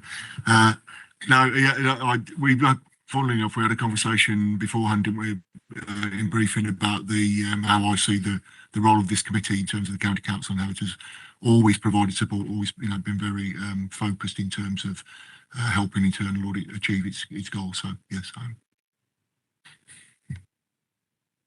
Thank you, Neil. So have we got any other queries or questions? No, we haven't. We are asked to note the work undertaken to respond to the consultation on changes to the internal audit standards. Is everybody happy to do that? Yeah, thanks very much. So the next item is internal audit service progress against the 24-25 audit plans for Leicestershire County Council and East Midlands Shared Services. So, Neil, over to you. Yeah, again, Chair, this predominantly a routine report for the first part in terms of, it talks about our progressing with work and progressing high importance recommendations. Well, I did want to spend a tiny bit of time in terms of changes we've made to our planning process, and then I will pick up on the final part of the report, which is an update on the work for East Midlands Shared Service by Nottingham City internal audit.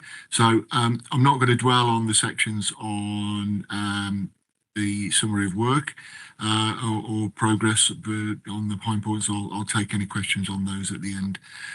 Where I really wanted to start a bit of detail was paragraph 13. And the reason I'm doing this really is it does cut across to our external audit colleagues earlier on when they mentioned the value for money report. So the lady did mention that they'd put forward some improvements in terms of internal audit, and one of those was around being more transparent in terms of when we have a starting plan, how do we make changes to that, and what are the decisions made around that. So we'd already made that decision and reported to committee a couple of committees ago, where the external auditor picked up on that. So it's quite convenient that I'm now reporting that we've undertaken another exercise. So this is starting in paragraphs 13 onwards, looking at where our resources have gone and being able to look at variances, and specifically whether those variances are going to impact on the overall achievement of the plan. So it's an extremely useful exercise. I do thank Simone for driving this forward for us in terms of that, and Matt for his legwork in terms of keeping it going. So what we're seeing at paragraph 15 is some variances over certain lines, and then what we're seeing from paragraph 16 is the explanations for those, which is providing more detail over where we perhaps need to change our approach to things and look at improving things. So very, very useful indeed.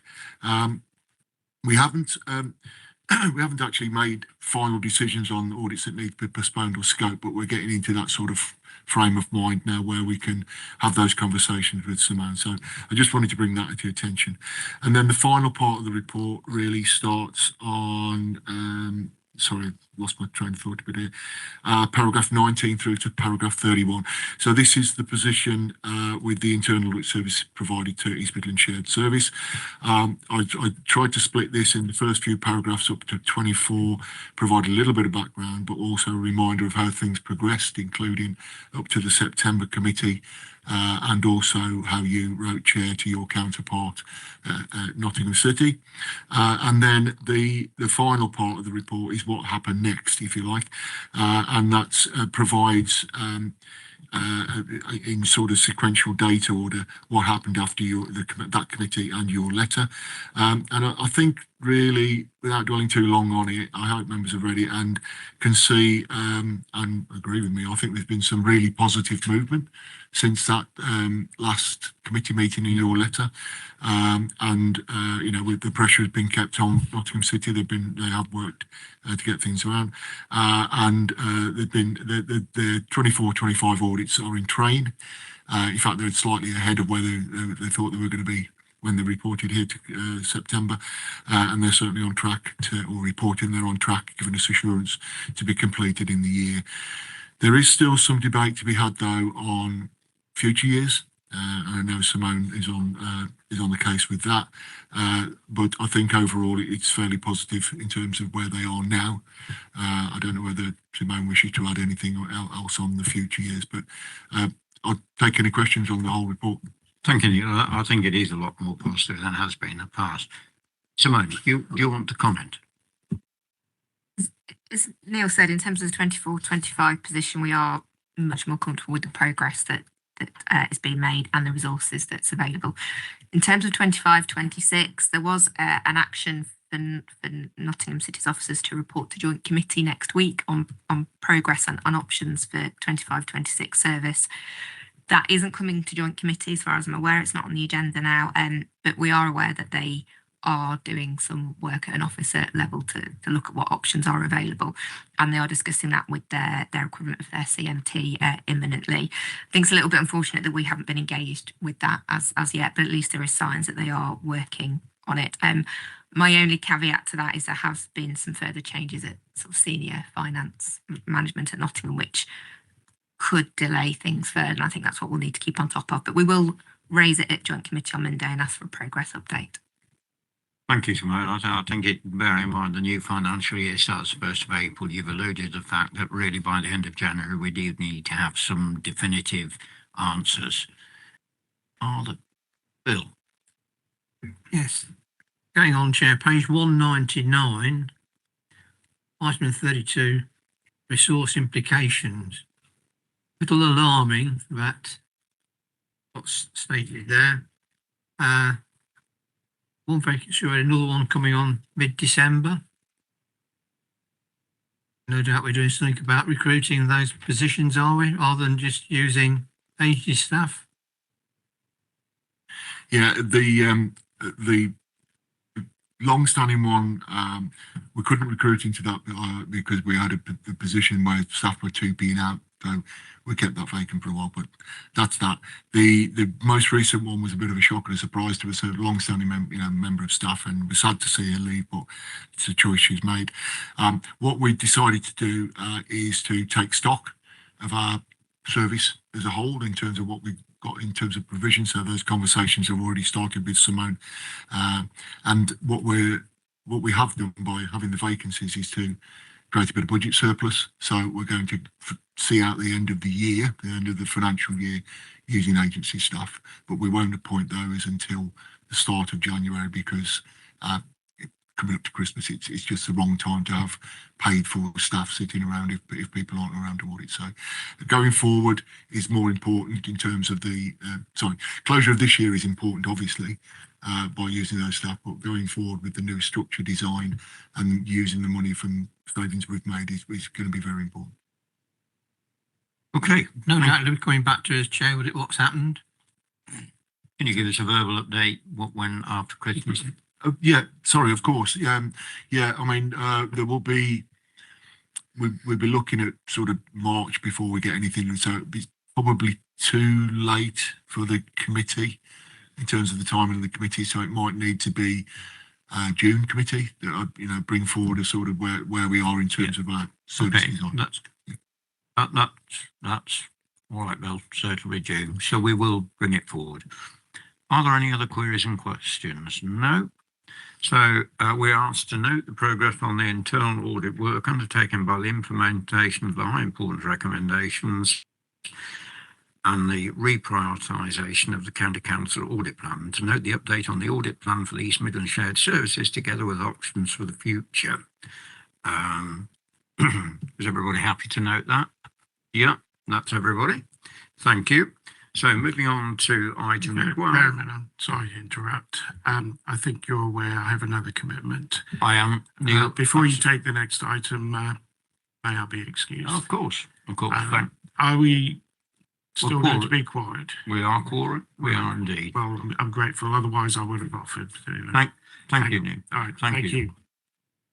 Right. So the next item is progress update on the recommendation made within the independent external audit assessment of the council's internal audit service. So Matt, over to you. Thank you, Chairman. As indicated in paragraph 1, this is purely just an update regarding the progression of the recommendations in our external quality assessment.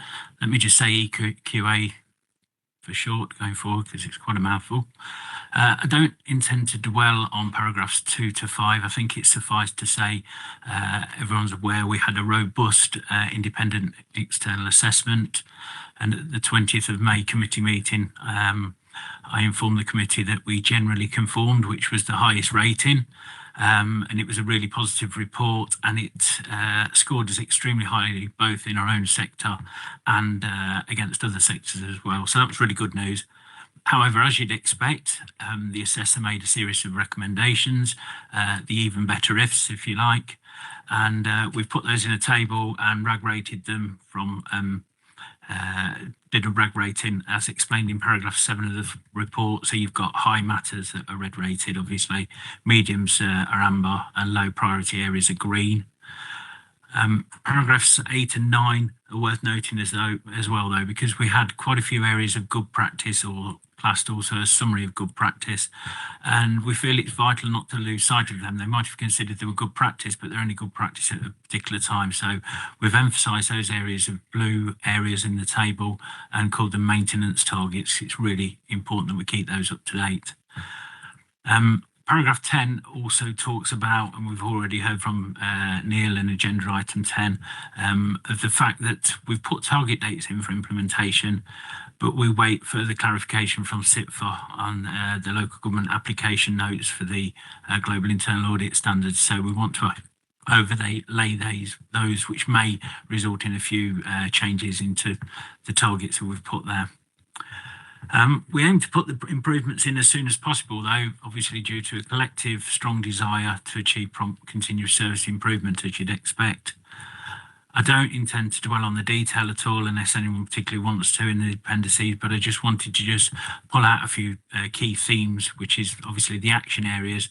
I've just pulled out a few of these. So further and seamless linkage to the risk management processes.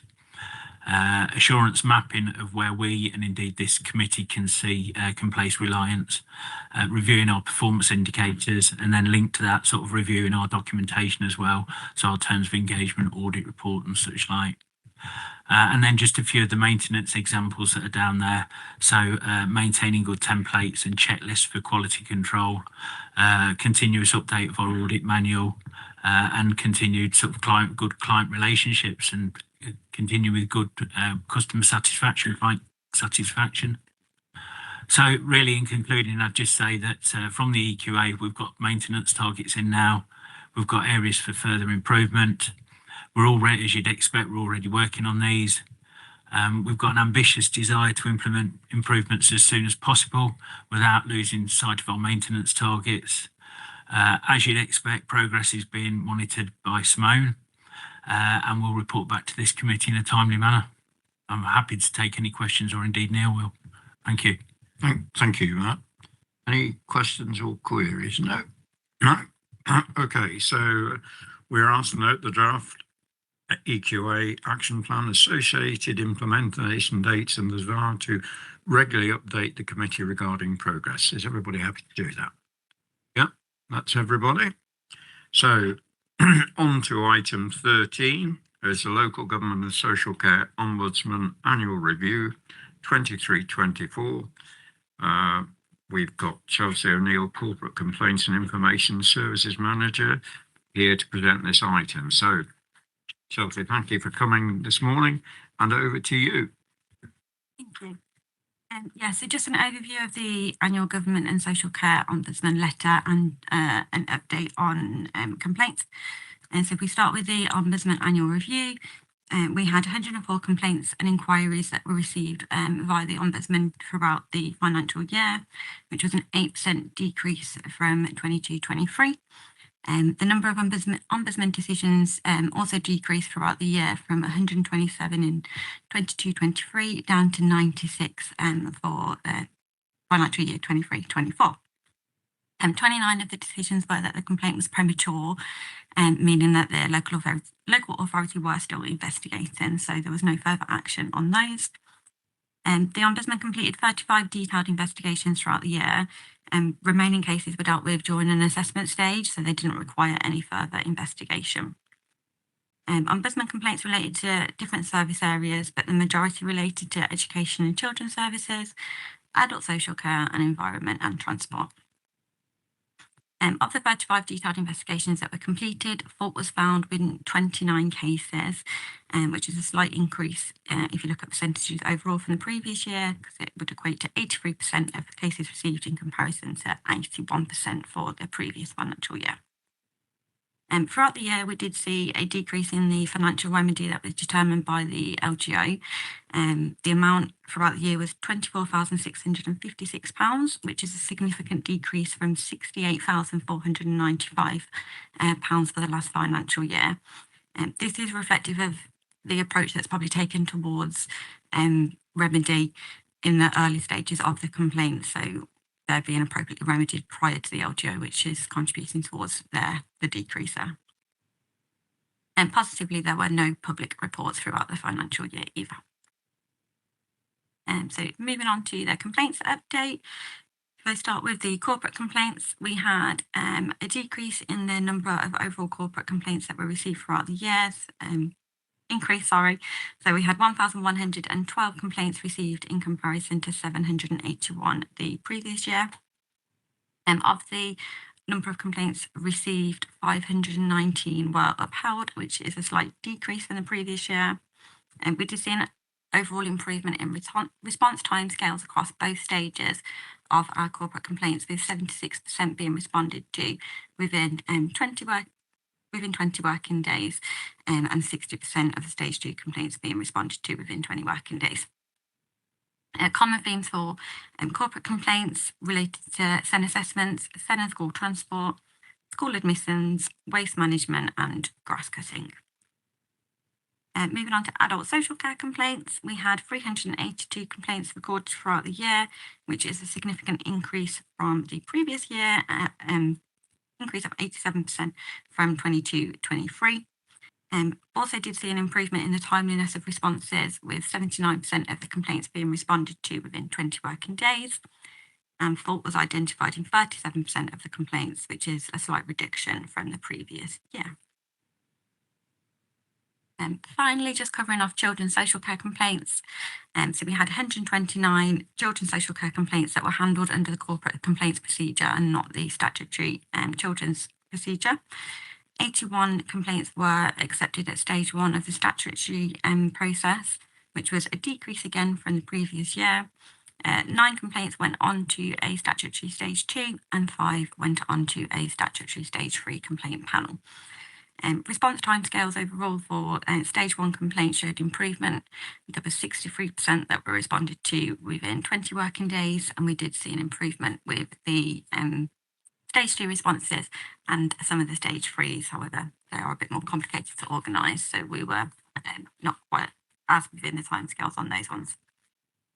Overall, the team continues to work with the services to ensure the timeliness of responses and to work on complaint learnings. Yeah, welcome any questions. Thank you. Thank you, Chelsea. Has anybody got any queries or questions on Chelsea's report? Bill? Yes, sure. Page, what page is now?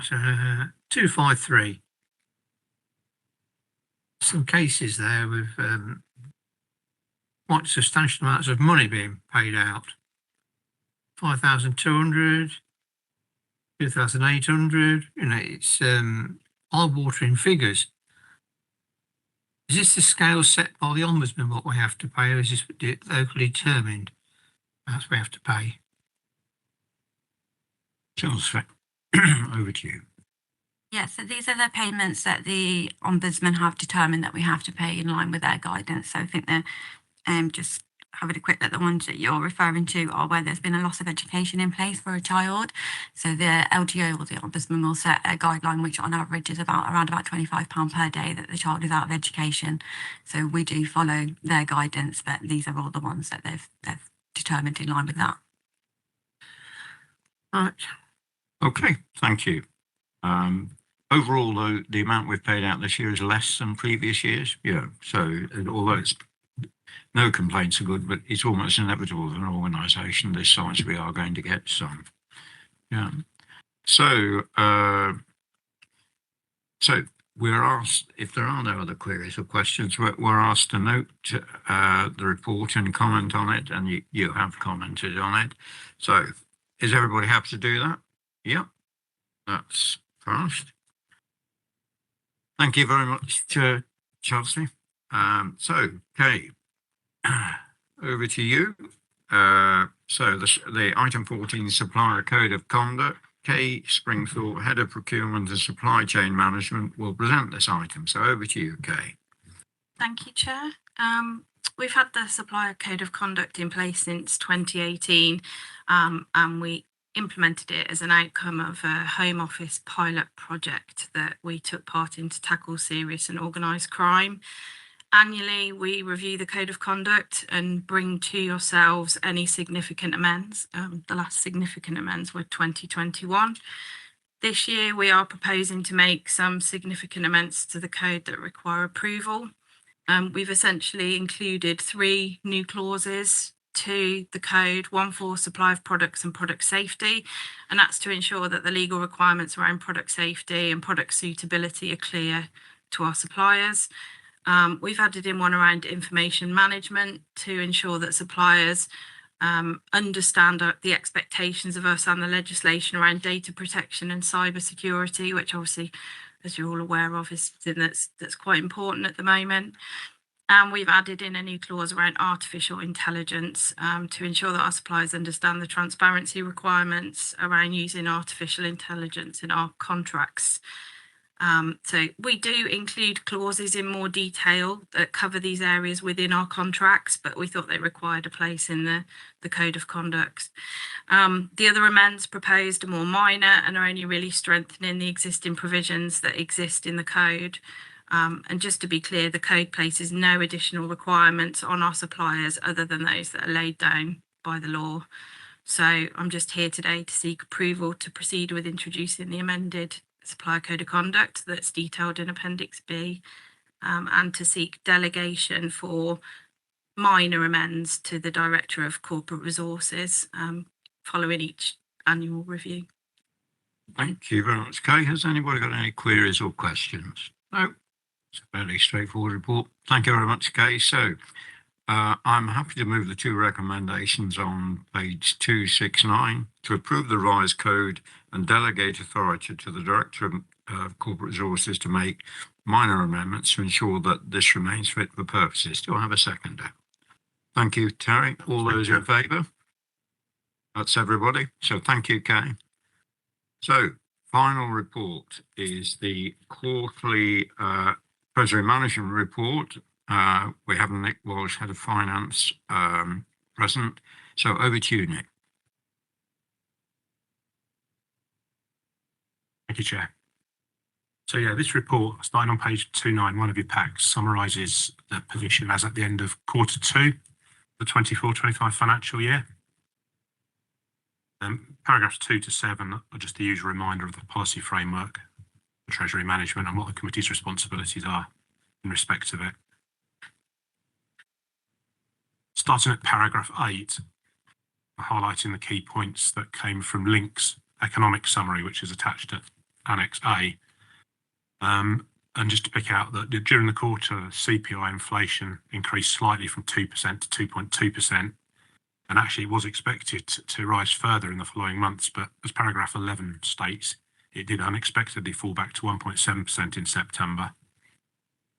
And GDP stagnated in July after a 0.5% year-on-year growth at the end of Q1. And then it's grown since to 0.2% in August. Paragraph 13 advises that following the autumn budget, Link is now forecasting that interest rates will stay higher for longer, reflecting concerns about inflation and future levels of government borrowing. Bank of England, however, did reduce the base rate to 4.75 in November, as was expected. Next reduction, I think the market currently expects it to probably be at the end of this current financial year.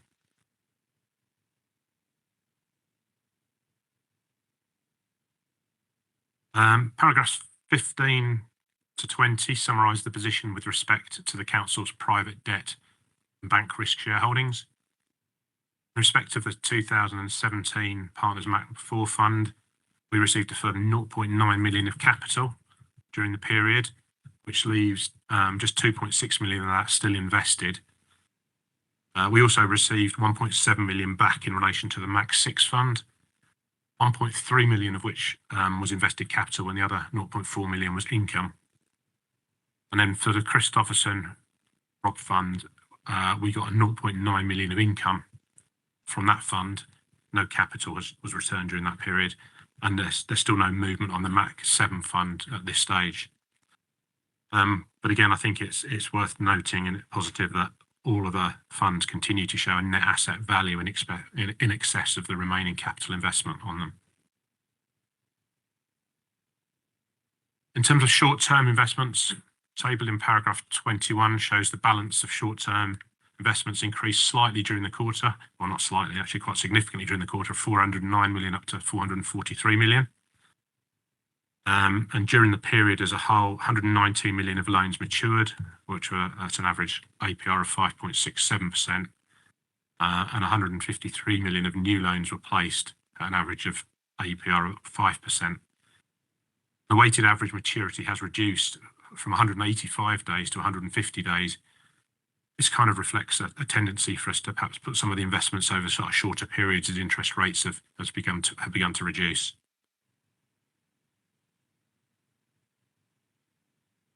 Table in paragraph 25 breaks down the investments at the end of the period by institutions. And then the charts in paragraph 26 provide additional information on how the investments are split geographically and also by credit rating.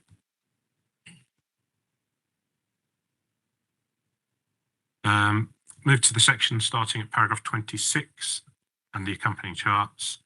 You can see that the weighted APR on the investment portfolio has decreased from 5.67 at the end of quarter 1 to 5.41% at the end of quarter 2. Obviously, that just reflects the reductions in the rates available for short-term investments as the Bank of England's base rate has reduced. It's therefore likely to continue to reduce as the market anticipates further reductions in its base rate, albeit with reductions to be over probably a slightly longer time period than was expected previously. So we might get slightly higher rates for longer that we can utilise for investments. Paragraphs 29, 30 and 31 confirm respectively that during the quarter there was no retrospective breaches of counterparty limits, no further debt rescheduling, and that the Council has operated within the prudential and Treasury indicators, with the exception that there is now a 3.4 million increased estimate on capital expenditure during the year than was originally estimated.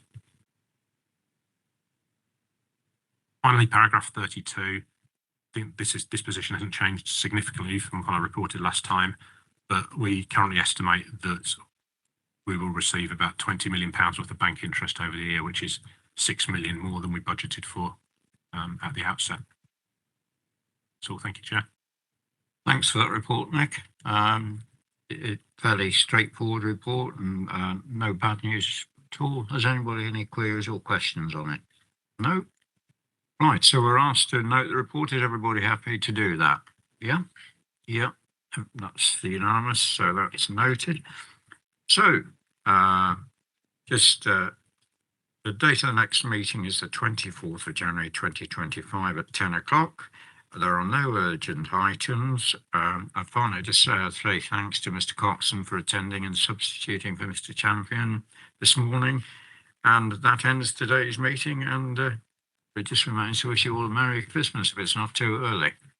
Right, thanks for your attendance.